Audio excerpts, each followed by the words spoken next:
እማዬ ልታይ ማለት ነው እኛ ቤት በጣም ብዙ ሰዎች መጥተዋል።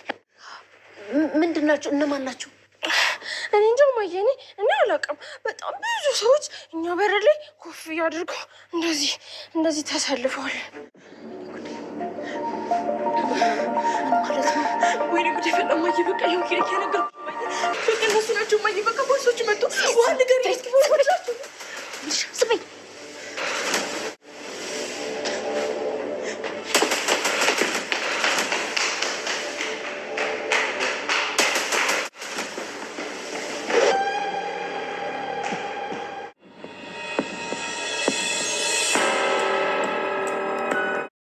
ወይዘሮ ማርታ የተነበረበችበት ጭንቀት እንግዲህ ዛሬ ወይም ደግሞ አቶ ደረጃን ሲጠረጥረው ከነበረው ዋና ጉዳይ ዛሬ የአእምሮ ሰላም አግኝታለች። አቶ ደረጃም እንግዲህ ሲጨነቅበት የነበረው ማርታ አወቀችው፣ ይሄን ነገር አረጋገጠች።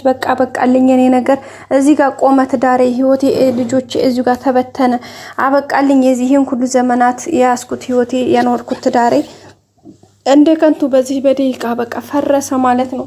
አበቃልኝ። ለማን ይነገራል? ለማን አቤት ይባላል? እንዴትስ ይሆናል? እቺ ሴትዮ እዚሁ ራሷን ልትስት ነው? ልትሞትብኝ ነው? በቃ የምትለኝ ቃላት ምን ይሆን? አንተ ከሃዲ፣ ይሄን ያክል ዘመን ክደኸኛል፣ ይሄን ያክል ጊዜ ተጫውተህብኛል፣ ለካ እያመንኩ ከርተኸኛል፣ እንዴት ቻልክበት ብላ የምትጠይቀኝ ጥያቄ አቤት እንዴት ነበር የምትለኝ እያለ እንግዲህ በአእምሮ ጋሽ ደረጀ ማርታ የምትለውን ነገር እያሰላሰለ ነበረ፣ አንድ በአንድ ማለት ነው። በቃ ማለት ይሄ ነገር ሰማት ይችላል፣ ክዴቴ፣ ይሄን ያክል ያዳርኩበት ደግሞ ውሸትህ ማወቅህስ፣ ለካ ይሄን ያክል ዘመን በላይ ላይ እየተጫወክ ነበር ወይ? እንዴት ተኝቼ ነበረ ወይስ ምንድን ነው? በህልሜ ነው ወይስ በውኔ ነው ብላ ግራ እንደምትጋባ የምትለው ነገር ግራ እንደሚጠፋት፣ ኦኬ የጠረጠርኩት ይሄ አጋጣሚ ባይገኝ ኖሮ ምን ነበር የሚሆነው የሚለው ነገር በጣም አእምሮውን እያናወፀው እሱንም ሰላሙን እየነሳው እንግዲህ የእሷን ድምፅ ደረጀ የሚለው ነገር ስትጠራው በቃ ሰውነቱ አካላቱ ክፍል ነው የሚለው። ምክንያቱም ካለበት ሁኔታ በጣም ከጭንቀቱ የተነሳ ማለት ነው። ምክንያቱም ካሁን ምን ትለኝ ይሆን የሚለው ሀሳቡ በጣም በርትቶና ጠንክሮ በጣም ትልቅ ድምፅ አውጥቶ የሚጮህ አይነት ስሜት እየተሰማው ነበረ። በመጨረሻም እንግዲህ አቶ ደረጀ ይህን ሁሉ ነገር ሲያወጣ ሲያወርድ በመጨረሻ እንግዲህ በናታን አማካኝነት ከዚህ ከጭንቀቱ ለዛሬ ወጥቷል። ይህ ግን የዘላለም ወይም ደግሞ ሀች ያለው ነገር ነው ብለን ማሰብ አንችልም። ምክንያቱም ይሄ ጊዜያዊ ነው፣ አሁን ለገባበት ጭንቀት መፍትሄ እንጂ ለሀቹ፣ ለትዳሩ፣ ለልጆቹ፣ ለሚስቱ ዋስትና የሚሆን ነገር አይደለም። ግን ለአሁኑ በተለይ አቶ ደረጀ ለማርታ ሳይነግራት እሷ በራሷ መንገድ ሂዲያ ይሄን ነገር በማወቋ በጣም ነበር የተሰማው። በቃ እኔ አሁን ሰው ነኝ ወይ እኔ ከሃዲ ነኝ የሚለው ነገር በጣም ግራ አጋብቶት ነበር ማለት ነው ቤተሰቦቻችን። በመጨረሻም እንግዲህ የሆነው ነገር በጣም ደስ የሚል ነበረ። ናታን ሄዶ እንግዲህ ወይዘሮ ማርታ ያዘጋጀችውን ለዲኤንኤ እንዲቀርብ ያወጣችውን ሳምፕል ናታን ሄዶ እንግዲህ በራሱ ጥፍር ስለቀየረው ዲኤንኤው ልክ አልመጣም ማለት ነው፣ ወይም ደግሞ ፌል አድርጓል። በዛም እንግዲህ አቶ ደረጀ በጣም ደስ ብሎታል ማለት ከዛሬ ጭንቀት መውጣቱ። በተለይ ደግሞ ደሬ በጣም ይቅርታ፣ በዚህ ልክ መጠርጠር አልነበረብኝም። እንግዲህ አብጌል እሷ ራሷ ውስጧን ሰላም አሳጥታ እኔንም ሰላም አሳጣችኝ። በዚህም እንግዲህ ስለጠረጠርኩ በጣም ይቅርታ፣ ይሄን ያክል ዘመን ያመንኩን ባሌን የልጆችን አባት ዛሬ እንደዚህ በማድረጌ በጣም ይቅርታ አድርግልኝ በማለት ነበረ እንግዲህ የተማጸነችው።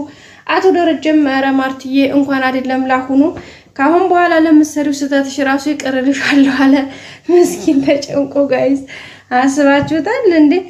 እንደዛ አይነት ጭንቀት ውስጥ ሆናችሁ ማለት አንቺ ምን አጠፋሽ ደግሞ አንቺ ምን በደልሽኝ እኔ ነኝ እንጂ ከሃዲ ያ የቀን ጎደሎ ብሎ እንግዲህ እሷ እንዲያውም የሆነ ነገር ሳታፈርስ እሱ ነገሩን ሊያተራምሰው ፈልጎ ነበረ። ግን ነገርዮሹ እንዳልተጠበቀ ነው የሆነው። በዛም እንግዲህ በጣም ግራ ገብቶት ነበረ። በኋላ እንግዲህ ናታን የሆነውን ነገር ሲያስረዳው ነው አቶ ደረጀም እንግዲህ ተገንዝቦ እንዴ ለዛ ከእንደዚህም አለ እንደ ለዚህ ነው እንዴ ለካ በቃ እንዴ ናታን በቃ ወጣኸኝ አንተና በቃ ይሄንን ፈጣሪን ለምኘው ነበረ፣ ፈጣሪን እርዳይ ብየው ነበረ፣ በቃ እንደዚህ አድርገህ አወጣኸኝ የወለድኳት ልጄ አንተን ካላሳፈርኩ ካላዋረርኩኝ ብላ ሽቅብ ቁልቁል በምትልበት ሰዓት አንተ አዳንከኝ እያለ እንግዲህ ናታንን በጣም እንትን ሲለው ነበረ። ናታንም እንግዲህ ሀይ አባዬ እኮ ግዴታዬ ነው፣ ምክንያቱም እኔ እዚህ ቤት እስካለሁኝ ድረስ የዚህ ቤት ሰላም የኔ ሰላም ነው። ይሄ ቤት ሰላም ማግኘት ለእኔ ሰላም ማግኘት ነው። ምንስ ቢሆን ባትወልዱኝ ቤተሰብ አይደለን እንዴ? እንዴት ይሄን ልትልማ አይገባህም ነው ያለው ናታን ማለት ነው። እንግዲህ ሰው ስትሆኑ ስታስቡ እንደ ናታን ከሰውነት እንትን ስትወጡ ደግሞ እንደ አብጌል ትሆናላችሁ ማለት ነው። ቤተሰቦቻችን እንግዲህ አቶ ደረጀም ይሄው እንግዲህ ዛሬው ሰላሙን አግኝቷል። በነገራችን ላይ ሌላ ጥያቄ ሆኖበት ነበረ። በተለይ የዳጣና የሰላም እኔ ነበር ያስመረመርኩትና ዳጣና ሰላም ለምንድን ነው እንደዚህ የሆኑት ብሎ ግራ ተጋብቶት ነበር። ምክንያቱም አብጌል ማለት ያው እሱ የሚያውቀው የዳጣ እናቷ ሰላም ናትና እንዴት ወይዘሮ ማርታ ደግሞ ይሄ አይደለም ስትለው በጣም ነበር ግራ የተጋባው። እና ግን በኋላ ናታን ያለውን ነገር የሆነውን ሁሉ ሲያስረዳው ተረዳ ማለት ነው። እና በጣም ነው እንግዲህ ደስ ያለው አቶ ደረጀ በቃ ከምላችሁ በላይ በእውነትም ደስ የሚያሰኝ ነገር ነው ይሄ ነገር። ምክንያቱም በቃ አለ አይደለ አንዳንዴ ሁሉም ነገር በምክንያት ነው የሚሆነው። ምናልባት ውሎ ባደረ ቁጥር አንዳንዴ ነገሮች በእርግጥ ከባድ ናቸው፣ ግን መፍትሄ ሊኖረው ይችል ይሆናል። ድንገት በተለይ ደግሞ ወይዘሮ ማርታ በራሷ መንገድ ይሄንን ስታቅ በጣም ከባድ ነው። ሰው አቶ ደረጀ ግን አረጋግቶ ነገሮችን ቀስ አድርጎ ለሷ ማስረዳት ከቻለ ምናልባት የሁኔታው ነገር ሊወያዩበት መልካም ሊሆን ይችላል የሚል ሀሳብ አለን ማለት ነው። ውድ ቤተሰቦቻችን እንግዲህ በቀጣዩ ሁሉም ነገር መልካም እንደሚሆን ተስፋ እናደርጋለን። አብጌል ያው አእምሮዋ ምንም ሰላም የለውም። በዛ ላይ እሷም እንግዲህ ሰላሟን ነው ያጣችው።